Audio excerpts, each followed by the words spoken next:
Well, good morning, everyone, and welcome to another Tips Tuesday session. Today, we're going to delve into the world of a marketing plan and why having a marketing plan is a good idea. And having a marketing plan is a suggestion that I make to most businesses, and it's something that we have quite often done throughout our reach here and through things from time to time and in all my business life. So it isn't just because I've been a marketer.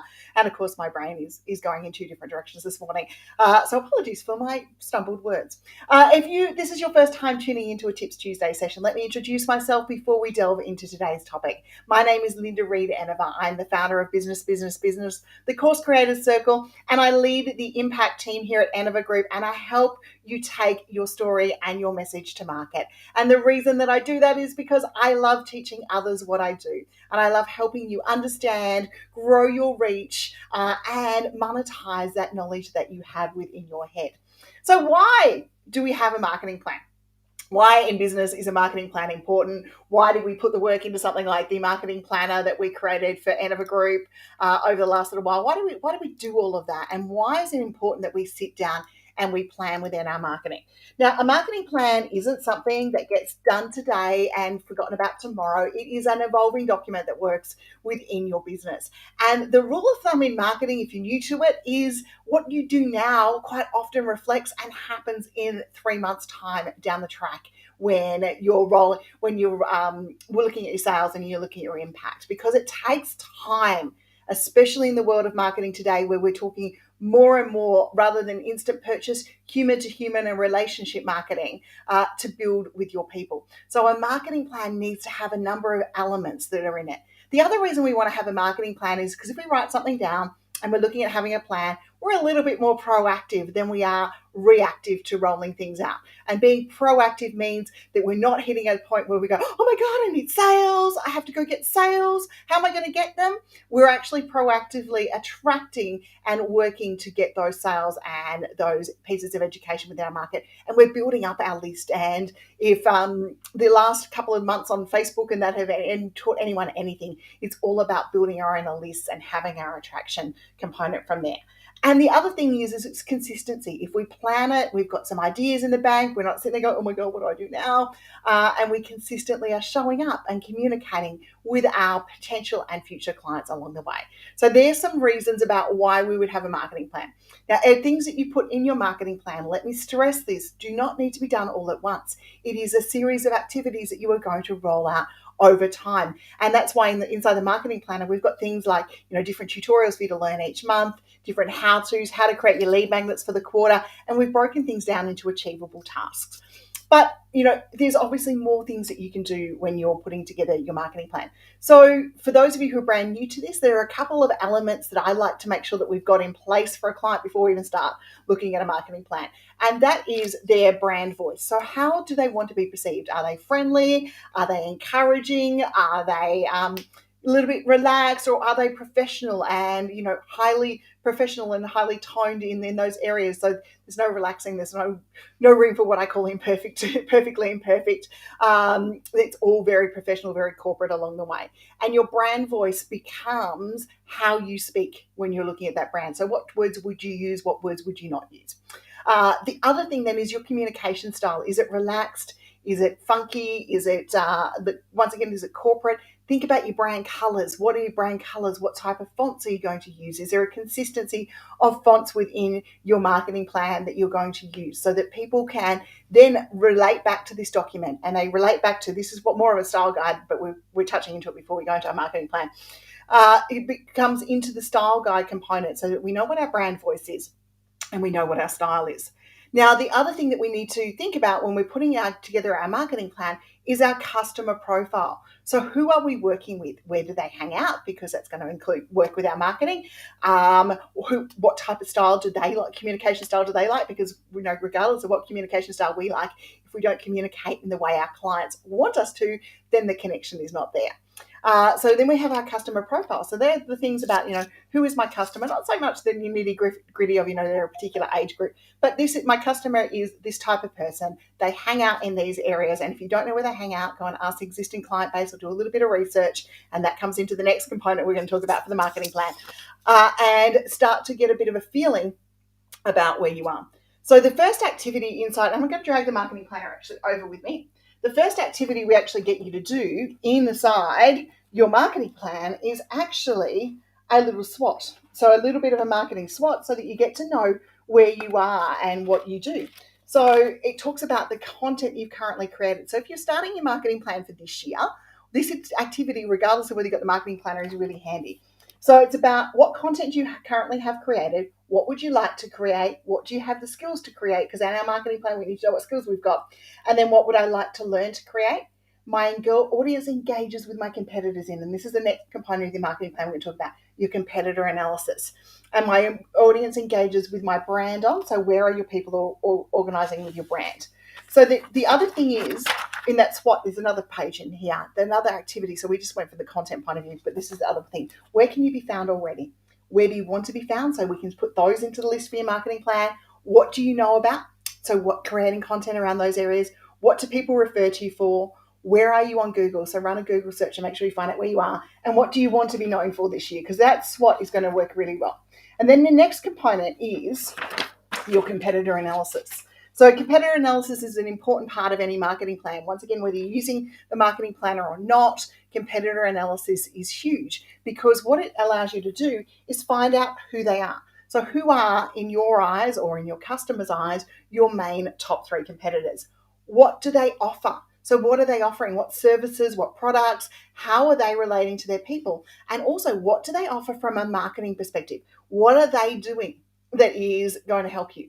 The other thing is what are their strengths and weaknesses? Because if you happen to have a strength that is one of their weaknesses, then you're going to market that, because if you can market that message, especially if you're reading through your competitors' reviews and you're finding it, maybe people aren't happy with something here, then you can include in your marketing message how you overcome that barrier for people.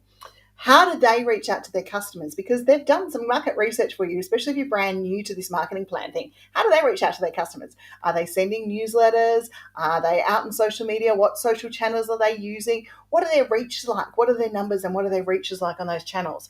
And then what is their range of pricing to make sure that you are sitting within a reasonably good pricing range without killing yourself in the process? So that's the next one. The next thing that goes into our marketing plan then is our goals. So what do we want to achieve this year? Is it a certain number of social media growth? Is it a certain number of sales growth?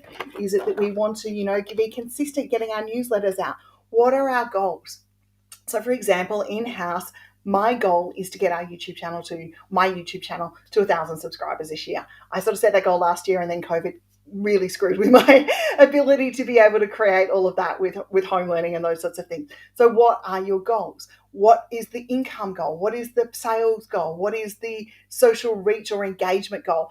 I don't like to talk about the numbers so much, except for the fact I want 1,000 for YouTube to get monetization. But what I am talking about there is, what type of engagement do you want? What type of sales would you like to see coming in from either Facebook or YouTube?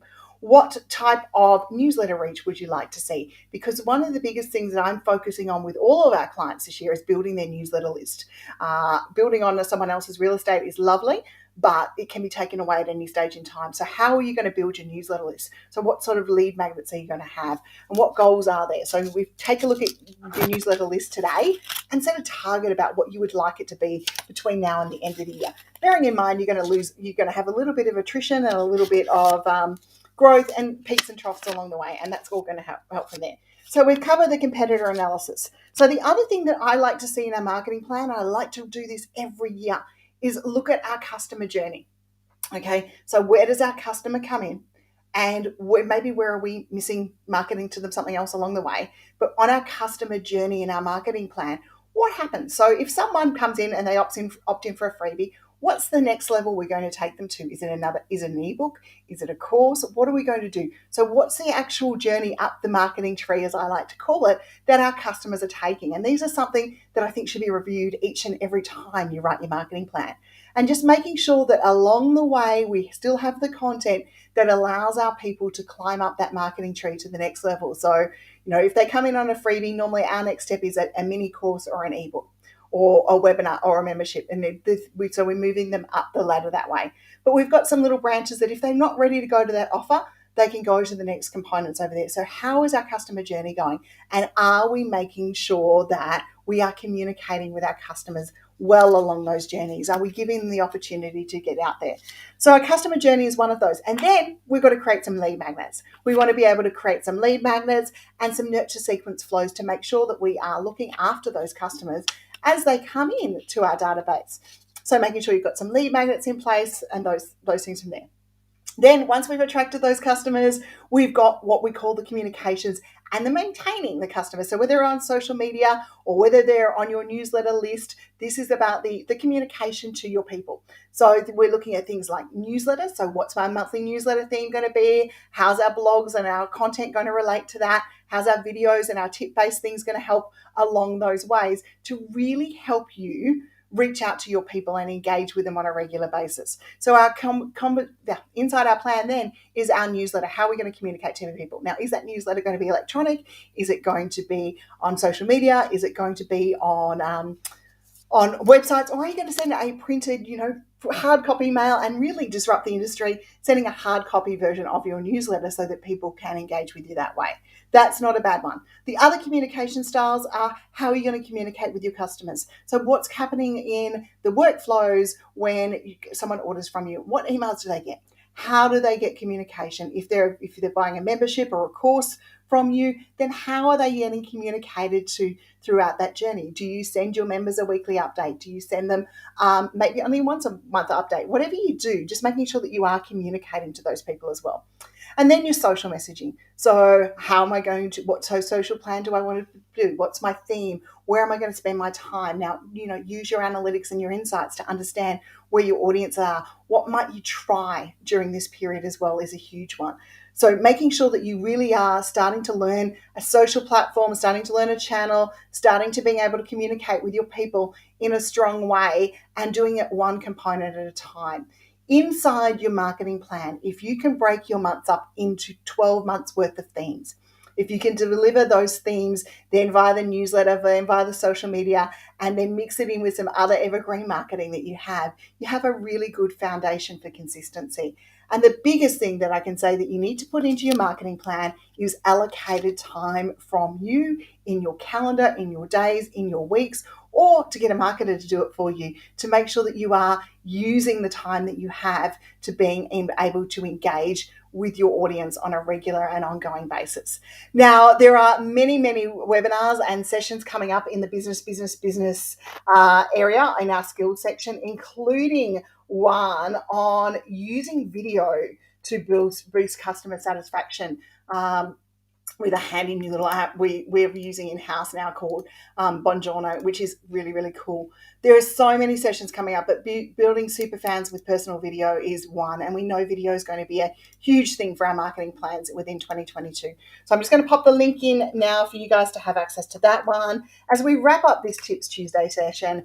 And I say thank you for joining me once again. If you have any questions or if you would like to work with me on your marketing plan, I've included the link for my booking calendar. Go and book a call in and let's have a chat and maybe book a bit of a session and start to look at your marketing plan, whether you've got one in place and you want it reviewed or what you're looking at doing. Until next time, I will say goodbye for now, and we'll be back with more marketing and course creation tips to help you in Tips Tuesday throughout this year. Bye.